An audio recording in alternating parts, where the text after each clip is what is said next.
Brothers, welcome to an amazing podcast, and we're just speaking off air about this topic of spiritual awakening, and we just started having a beautiful discussion around, like you said, used to be scared to share this topic.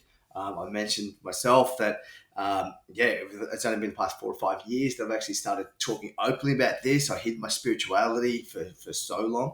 And it was fucking exhausting pretending to be someone I wasn't. And then also, Al, we had a little bit of a chat, man. And I'd love to start with your what we're talking about off air, man. And so you mentioned there was something you were going to share, but then maybe you weren't. And then I challenged you, is it along with your values? And so, I'd love for you, the listeners right now, be going, what the fuck are you guys talking about? Let me in. And so, Al, I'd love for you to, share your story of, what happened, transpired before we just up on the podcast, and then expand into everything, bro. Okay. Well, my name's Allan. First and foremost, I'm a father. I'm on Instagram. I call myself Creative Behavior Dad. I won't go through the whole thing, but I'm super creative, as you can see from my office. Behavior is something I do at school all the time. It intrigues me, like adult behavior, child behavior. And I'm a dad, so Creative Behavior Dad. And the thing we were talking about off air is I sat in ceremony a little while ago, which is a really big part of my spiritual awakening, I guess you would call it. And I didn't want. I shied away from calling it a plant medicine ceremony.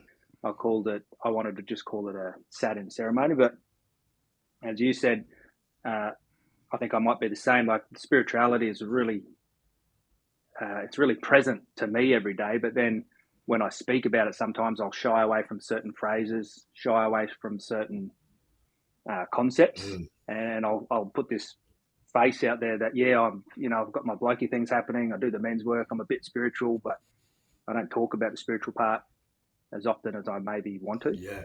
I definitely avoided that word plant medicine ceremony. And, there's a whole load of legal ramifications around that, and a whole heap of ideas that might bring up for listeners. But as you do, you just called me forward, and it was a plant medicine ceremony, and I sat in it. And, if that upsets people, or I lose jobs here and there for sitting in plant medicine ceremony, then so be it.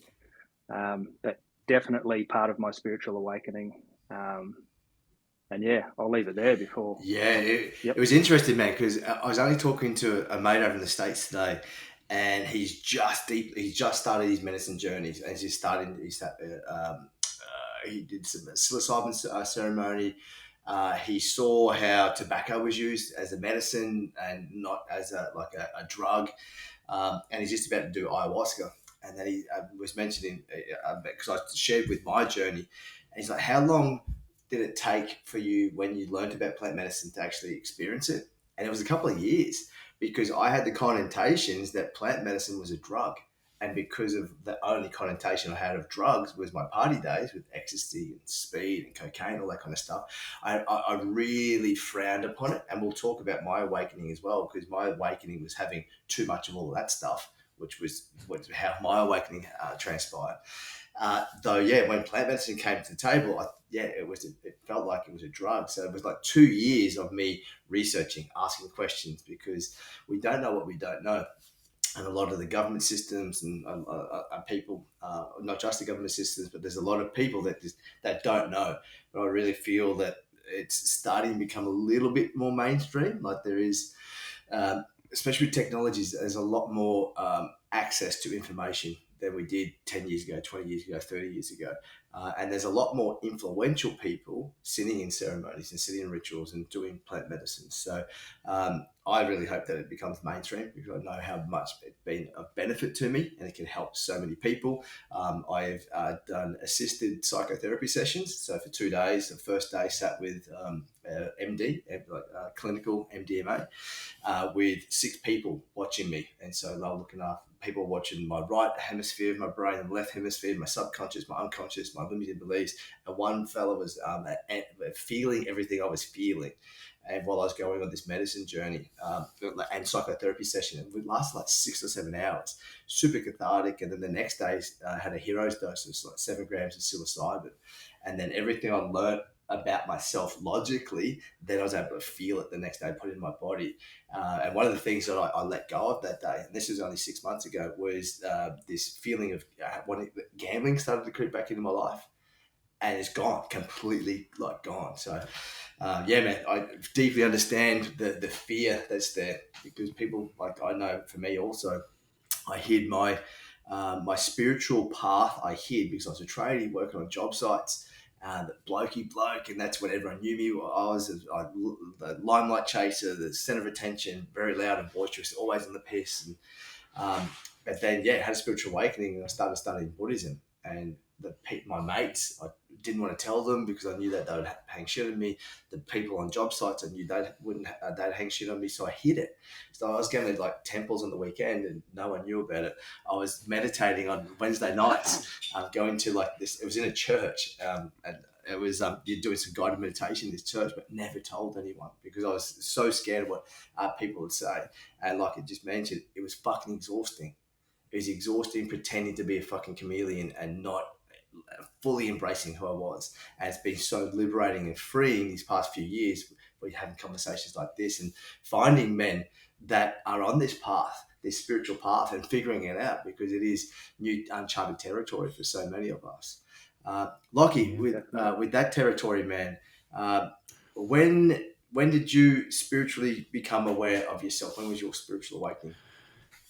Mine was, it was right at the beginning of COVID, and it was, see, I didn't believe in anything spiritual at the time. You know, I was quite against mediums and psychics and stuff like that. And my wife used to go, and I used to say they're all just fucking liars, and Mm, you know, I had no kind of religious ties or anything.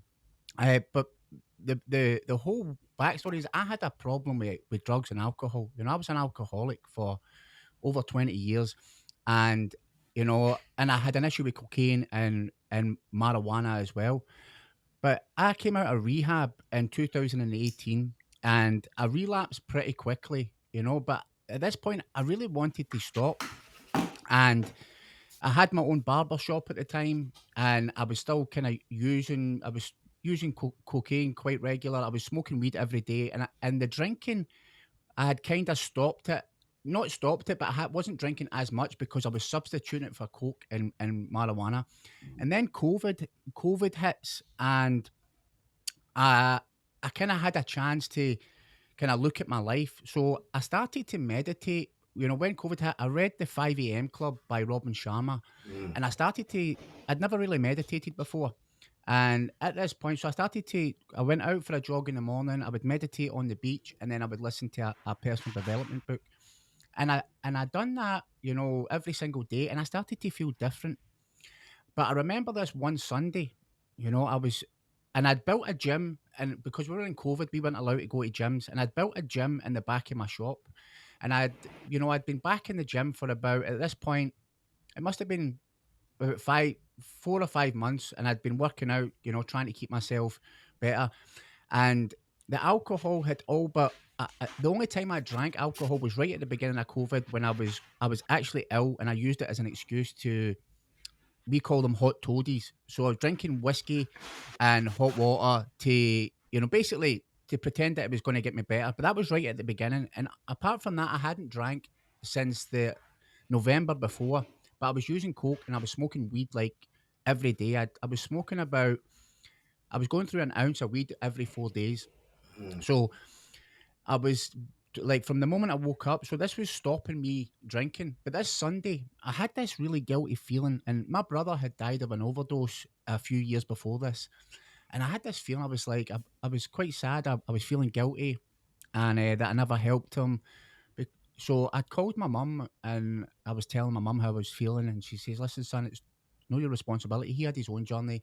You know, it's nothing to do with you. You know, you weren't responsible for that." And I said to my wife, I'm going to go into the gym. So I start driving into the shop, and I used to listen to rap music, and I stuck this rap playlist on that I used to always listen to. and something just said to me, "Nah, not today. You know, I just don't feel this music today." So I was looking through and I picked a random playlist, and it was a rock playlist.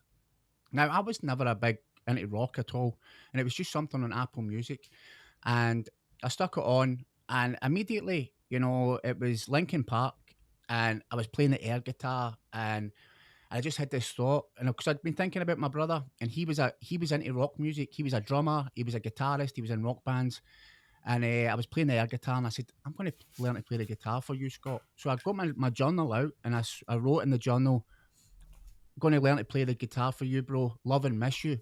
And see, when I wrote that, I just had this rush of energy that just came right through my whole body, and I just started to cry. And it wasn't like tears. I can't even describe the tears. It was actually an amazing feeling, and my whole body, and you know, and each song that came on, it lasted for about the whole thing lasted close to an hour, maybe about 45 minutes. But each song that came on, there was a subliminal message in the song. And even when I was crying, it was the Papa Roach song, and it was "I'm crying, I'm crying," and and I was like, "What the fuck's going on here?" And I was trying to work out at the time, and I just kept trying to push through the tears, but the tears were just coming down and coming down. And there was big windows at the front of my shop, and so after you know of maybe about 20 minutes at this point, and I was thinking, what is going on here? I said, I better move from the front in case people walk past and see me like crying and all this shit. So I go back to the back of the shop, and as I said, I didn't have any religious beliefs. I just dropped to my knees. Like, it wasn't even like I went to go on my knees. I literally dropped to my knees, and I just kept saying, thank you, God, thank you." And then it was like this voice came into my head and said, "Everything's going to be all right. You're going to be all right. Your life is going to be all That was, right." that was And Bob Marley, I think. yeah, Sorry, bro. yeah.